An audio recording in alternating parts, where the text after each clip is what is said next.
सोचे, एक ऐसी पेशगोई जो दुनिया को हिला कर रख दे, एक ऐसी जंग जो आलमी ताकत का नक्शा ही बदल दे।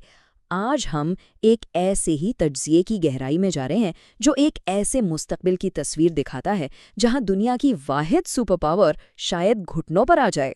जरा सोचिए, क्या ये हो सकता है कि 2026 तक अमेरिका, दुनिया की वाहिद सुपर पावर, एक ऐसे मुल्क से हार जाए जिस पर उसने 40 साल से पाबंदियां लगाई हुई हैं? ये कोई आम बात नहीं। ये दावा है गेम थ्योरी के एक माहिर प्रोफेसर साइन का, और यही दावा इस पूरे तज्जिए का मरकज़ है। तो सवाल ये उठता है कि आखिर ये प्रोफेसर साइन हैं कौन और इनकी बात में कितना वजन है। देखें, माखूज के मुताबिक इनकी साख की बुनियाद डोनाल्ड ट्रंप के बारे में की गई 2 पिछली पेशगोइयां हैं और वो दोनों बिल्कुल सच साबित हुईं। इसीलिए इनकी तीसरी और सबसे खतरनाक पेशगोई को बहुत संजीदगी से लिया जा रहा है। अच्छा, तो इनकी पेशगोइयों का ट्रैक रिकॉर्ड देखते हैं। पहली थी डोनाल्ड ट्रंप इलेक्शन जीतेंगे, और वो सच साबित हुई। दूसरी, अमेरिका और ईरान में जंग छिड़ेगी, ये भी हमने होते देखा। और अब आती है तीसरी सबसे धमाका खेज पेशगोई, इस जंग में अमेरिका की हार होगी।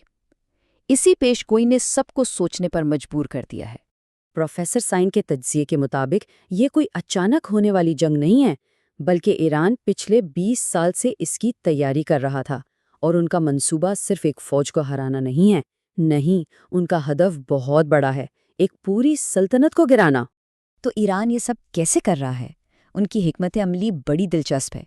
वो खुद सामने नहीं आ रहे, बल्कि प्रॉक्सीज के जरिए, यानी अपने इत्तेहादी ग्रोहों के जरिए लड़ रहे हैं। आपने उनके नाम सुने होंगे, यमन में हूथी, लेबनान में हिजबुल्ला और इराक और शाम में फैली हुई मिलिशियाज। ये ग्रोह एक तरह से ईरान की आंखें और कान हैं, जो अमेरिकी फ़ौज की हर कमज़ोरी और हर चाल का गहराई से मुताला कर रहे हैं। और यहाँ पर सबसे अहम नुक्ता सामने आता है। उनका असल हदफ अमरीकी फ़ौजी नहीं है, बल्कि पूरा का पूरा अमरीकी आलमी इक़्तिसादी निज़ाम है। वो जानते हैं कि अमरीका से बराह रास्त टकराना मुश्किल है, तो वो इसकी माशी बुनियादों को हिला रहे हैं। और वो बुनियादें हैं खलीजी ममालिक, यानी जीसीसी रियासतें। तो ये जंग सिर्फ मैदान में नहीं, बल्कि बैंकों में भी लड़ी जा रही है। ये ड्रोन बमुकाबला डॉलर की जंग है। एक छोटा सा सस्ता सा हथियार कैसे दुनिया की सबसे बड़ी मईशत की बुनियादें हिला सकता है, चलें देखते हैं। अच्छा, ये देखें, एक ईरानी अटैक ड्रोन बनाने में कितना खर्च आता है? तकरीबन $500। जी हाँ, सिर्फ $500। ये एक ऐसी कीमत है जिस पर यकीन करना मुश्किल है। अब ज़रा इसका मवाजना इस चीज़ से करें जो अमेरिका इसे रोकने के लिए इस्तेमाल करता है। एक अमेरिकी इंटरसेप्टर मिसाइल, जिसकी कीमत है $2 मिलियन। $500 के ड्रोन को रोकने के लिए $20 लाख का मिसाइल। ये फ़र्क ही इस पूरी जंग की कहानी है। तो अब सवाल ये पैदा होता है, और ये इस पूरी माशी जंग का निचोड़ है। कोई भी मुल्क आखिर कब तक $500 के ड्रोन को मार गिराने के लिए $20 लाख का मिसाइल फायर करता रह सकता है? ये एक ऐसी दौड़ है जिसे माली तौर पर जीतना तकरीबन नामुमकिन है। तो ये खलीजी रियासतें इतनी अहम क्यों हैं? इसकी वजह है पेट्रो-डॉलर सिस्टम। देखें, होता यह है कि खलीजी ममालिक अपना तेल पूरी दुनिया को सिर्फ और सिर्फ अमरीकी डॉलर में बेचते हैं। इससे क्या होता है? पूरी दुनिया को डॉलर की ज़रूरत पड़ती है, जिससे डॉलर मजबूत रहता है। और फिर ये ममालिक तेल से कमाए गए यही डॉलर वापस अमरीकी मईशत में लगा देते हैं। ये वो चक्कर है जिस पर अमरीकी मुआशी ताकत खड़ी है। और माखिज के मुताबिक आजकल ये पैसा कहाँ जा रहा है? एआई, यानी आर्टिफिशियल इंटेलिजेंस के डेटा सेंटर्स में, जिनमें सबसे बड़ी सरमायाकारी यही खलीजी ममालिक कर रहे हैं। प्रोफेसर साइन ने इस निज़ाम को एक फाइनेंशियल पॉन्जी स्कीम से तशबीह दी है, यानी एक ऐसा सिस्टम जो मुसलसल नए पैसों पर चलता है। अगर ये सरमायाकारी का बहाव रुक गया तो पूरा ढांचा ताज के पत्तों की तरह बिखर सकता है। तो फिर सवाल ये है कि दुनिया की सबसे जदीद फौज, अमेरिकी फौज, इन सस्ते ड्रोन्स के सामने इतनी बेबस क्यों नजर आ रही है? माखज़ कहता है कि इसकी वजह अमेरिकी फौज की पुरानी सोच है, एक ऐसी जहनियत जो सर्द जंग के ज़माने में फंसी हुई है और आज के नए खतरात के लिए तैयार ही नहीं। ये फ़र्क आप इस स्लाइड पर साफ देख सकते हैं।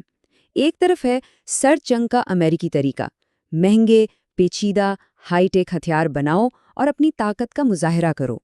दूसरी तरफ है आज की जदीद जंग, سستے، سادہ اور ڈھیر سارے ہتھیار استعمال کرو اور بڑی طاقت کی معاشی کمزوریوں پر حملہ کرو۔ یہی وجہ ہے کہ امریکہ کی مہنگی ٹیکنالوجی ایک سستی اور سادہ حکمت عملی کے سامنے ناکام ہو رہی ہے۔ اچھا، اگر یہ جال اتنا ہی واضح ہے اور خبروں کے مطابق خود امریکی فوجی کمانڈرز بھی اس بارے میں خبردار کر چکے تھے، تو پھر امریکہ جان بوجھ کر اس جال میں کیوں پھنس رہا ہے؟ پروفیسر سائن کا تجزیہ اس کی 3 حیران کن وجوہات بتاتا ہے۔ پہلی وجہ ہے حد سے زیادہ خود اعتمادی۔ وینزویلا میں ایک چھوٹے کامیاب آپریشن کے بعد انہیں لگا کہ وہ کچھ بھی کر سکتے ہیں۔ دوسری وجہ ماخذ کے مطابق ذاتی سیاسی اور مالی فائدے ہیں جن کا الزام صدر ٹرمپ اور ان کے ساتھیوں پر لگایا جاتا ہے۔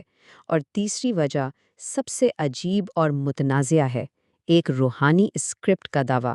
یہاں ماخذ ایک بہت بڑا دعویٰ کرتا ہے کہ دنیا کا نظام دراصل کچھ خفیہ تنظیمیں چلا رہی ہیں، جیسے جیزویٹس، سباطین فرینکسٹ اور فریمیزنز۔ اس نظریے کے مطابق ان کا ایک عقیدہ ہے کہ آخری زمانے میں مشرق وسطیٰ میں ایک بہت بڑی جنگ ہونی ہے، اور وہ بس اسی پہلے سے لکھے ہوئے اسکرپٹ پر عمل کر رہے ہیں، چاہے اس کے منطقی نتائج کچھ بھی ہوں۔ تو اگر یہ پیش گوئی سچ ثابت ہو جاتی ہے تو اس کا نتیجہ کیا نکلے گا؟ ایک ملٹی پولر یعنی کثیر قطبی دنیا، مطلب ایک ایسا عالمی نظام جہاں طاقت کسی ایک سپر پاور کے پاس نہ ہو بلکہ چین، روس اور دوسری بڑی طاقتوں میں بٹی ہو۔ یہ امریکہ کے عالمی راج کے خاتمے کا اعلان ہوگا۔ اور آخر میں اس پورے تجزیے کا نچوڑ اس ایک جملے میں ہے: ایران پر حملہ کرنا اپنے ہی پاؤں پر کلہاڑی مارنے کے برابر ہے۔ یعنی اگر امریکہ یہ جنگ کسی طرح جیت بھی گیا نا، تب بھی یہ اس کے لیے ایک بہت بڑی اسٹریٹجک شکست ثابت ہوگی۔ یہ تجزیہ ہمیں ایک بہت بڑے سوال کے ساتھ چھوڑ جاتا ہے۔ جب کسی سپر پاور کا غلبہ ختم ہوتا ہے تو عالمی نظام کا کیا بنتا ہے؟ یہ وہ سوال ہے جس کا جواب آنے والے وقت میں پوری دنیا کو متاثر کرے گا۔